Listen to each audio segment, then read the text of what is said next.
ఇస్మాయిల్, ఒక పార్టీ అధ్యక్షుడు పవన్ కళ్యాణ్ ఆయన ఆఖరికి నాంచి పిఠాపురం అని ప్రకటిస్తే అక్కడ ఆల్రెడీ టీడీపీ నుంచి పోటీకి సిద్ధమై ఉన్నటువంటి వర్మ విషయంలో చంద్రబాబు ఎందుకు మాట్లాడలేదు, పిలిచేందుకు మాట్లాడలేదు? రెండు మూడు ఆప్షన్స్ ఉంటాయి, రకరకాల ఆప్షన్స్ ఉంటాయి. అంటే పవన్ కళ్యాణ్ అక్కడ దిగుతున్నారు, అక్కడ నుంచి పోటీ చేయబోతున్నారంటే గ్రౌండ్ క్లియర్ చేయించాల్సిన బాధ్యత చంద్రబాబుకు ఉందా లేదా? ఇలాంటి పరిస్థితి చూస్తే, ఈ దీనస్థితిని చూస్తే ఏమనిపిస్తోంది? డెఫినెట్గా ఒక రాజకీయ పార్టీ కావచ్చు, లేకుంటే ఒక కూటమి కడుతున్నటువంటి సమయంలో ఎటువంటి సిద్ధాంతం లేకుండా రాజకీయ స్వార్థమే పరమావధి అయితే పొత్తులు ఎలా ఉంటాయి అనేటువంటి దానికి ఈరోజు పిఠాపురంలో జరిగినటువంటి ఇన్సిడెంట్ ఒక ప్రత్యక్ష ఉదాహరణ. ఎందుకంటే పిఠాపురంలో జనసేన అధ్యక్షుడు పవన్ కళ్యాణ్ పోటీ చేస్తానని ప్రకటించారు.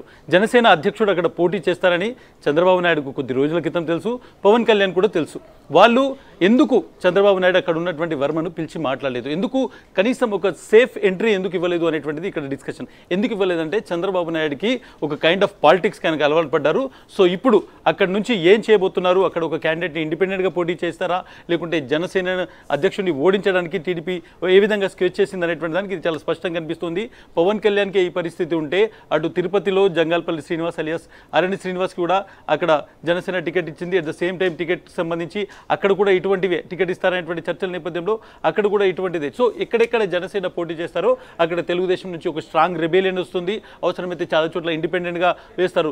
జనసేన కెపాసిటీ చంద్రబాబు నాయుడు చాలా స్పష్టంగా తెలుసు, పవన్ కళ్యాణ్ కెపాసిటీ కూడా తెలుసు. ఎందుకంటే గాజువాక భీమవరంలో 2 చోట్ల పోటీ చేసి ఓడిపోయినటువంటి వ్యక్తికి సేఫ్ సీట్ లేదన్న విషయం తెలుసు. కాబట్టి జనసేనకు ఇచ్చినటువంటి టికెట్లన్నీ ఓడిపోతారు. కాబట్టి అక్కడ తెలుగుదేశం పార్టీకి సంబంధించినటువంటి క్యాండిడేట్స్ ఉండాలి, లేదంటే ఒక వ్యతిరేకత తీసుకురావాలని ఒక ప్రీ ప్లాన్గా జరుగుతున్నటువంటి స్ట్రక్చర్. 24 సీట్లు కాస్త 21 సీట్లు అయ్యాయి. అందులోనూ చాలా చోట్ల టీడీపీ నాయకులు పోటీ చేస్తున్నారు. ఎక్కడైతే ఒరిజినల్ జనసేన పాత నాయకులు పోటీ చేస్తారో అక్కడ ఒక వ్యతిరేకత, ఒక రెబేలియన్ టీడీపీ నుంచి వస్తుంది. దానికి అనుగుణంగా వాళ్ళ క్యాండిడేట్స్ని కూడా పెట్టాలనేటువంటి ఒక స్ట్రాటజీ ఎక్కడ చూసినా రేపు ఇది కేవలం నియోజకవర్గాల పరిస్థితి ఎలా ఉన్నా ఇస్మాయిల్, పవన్ కళ్యాణ్ పోటీ చేస్తానని నిర్ణయించుకున్న తర్వాత చంద్రబాబుతో మాట్లాడుకున్న తర్వాతే కదా ఆ నిర్ణయాన్ని ఆయన ప్రకటించుంటారు. ఆ డెసిషన్ను ఇద్దరు కూర్చొని తీసుకున్న డెసిషనే కదా. కానీ ఈలోపు వర్మతో మాట్లాడాలని పవన్ కళ్యాణ్ అనుకోలేదా, చంద్రబాబు అనుకోలేదా? గ్రౌండ్ క్లియర్ చేయాలి, పవన్ కళ్యాణ్ వస్తున్నప్పుడు ఇటువంటివి రాకుండా చూసుకోవాల్సినటువంటి బాధ్యత టీడీపీకి ఉండదా? అది మాట్లాడుకోవాల్సినటువంటి అవసరం పవన్ కళ్యాణ్కి ఉండదా?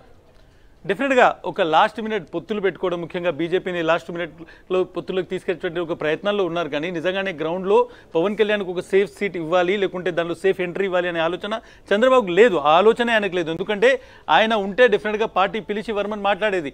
ఎక్కడ కూడా పవన్ కళ్యాణ్ గెలవాలి అనేటువంటి ఒక ఆలోచన చంద్రబాబు నాయుడులో కావచ్చు, లేకుంటే టీడీపీలో లేదు. చాలా స్పష్టంగా కనిపిస్తుంది. సో పవన్ కళ్యాణ్ ఒక సేఫ్ సీట్ అనుకున్నారు. చాలామంది మధ్యాహ్నం నుంచి పొలిటికల్ విశ్లేషకులు చెప్తున్నటువంటి మాట, నెపోలియన్కు వాటర్లూ లాంటిది పిఠాపురం, అక్కడ పవన్ కళ్యాణ్ గెలవడం అనేటువంటిది అసాధ్యం. పొలిటికల్ ఈక్వేషన్స్ చూసుకున్నా కేవలం క్యాస్ట్ బేస్డ్గా ఆయన అక్కడ పర్సంటేజ్ తన సామాజిక వర్గం ఎక్కువ ఉన్నారనేటువంటి ఒకే ఒక అత్యాశతో అక్కడికి వెళ్ళారు. బట్ ఏ విధంగా చూసుకున్నా కానీ ఆయనకి ఇది కరెక్ట్ కాదు. ఎందుకంటే టీడీపీ రూపంలో ఒక వ్యతిరేకత స్టార్ట్ అయిపోయింది. అది ఎంతవరకు వెళ్ళింది అంటే ఎట్టి పరిస్థితుల్లో పవన్ కళ్యాణ్ కాకుండా ఎవరికైనా ఓటు వేయాలి అనేటువంటి చర్చ అక్కడ స్టార్ట్ అయిపోయింది.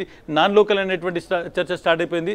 సో డెఫినెట్గా పొత్తు అనేటువంటిది రాజకీయ సిద్ధాంతాలు కలిసినప్పుడు, రాజకీయంగా వాళ్ళకు ఒక సమీకరణం ఉన్నప్పుడు, రాజకీయంగా ఒక మంచి ఉద్దేశం కోసం వచ్చినప్పుడు మాత్రమే ప్రజలు దాన్ని స్వాగతిస్తారు, కార్యకర్తలు త్యాగాలు చేస్తారు. కానీ కేవలం రాజకీయ స్వార్థమైనటువంటి ఒక బేస్ మీద ఏర్పడినటువంటి పొత్తు ఎప్పుడు మనజాలదు, దానికి యాక్సెప్టెన్సీ రాదు. ఈవెన్ పార్టీలో ఇంటర్నల్గా కూడా యాక్సెప్టెన్స్ రాదు అనేటువంటి దానికి చాలా స్పష్టంగా రెండో విషయం నేను ఒకటి క్లియర్ చేస్తాను ఇక్కడ.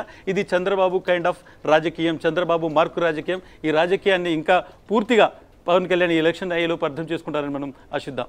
Right, thank you Ismail.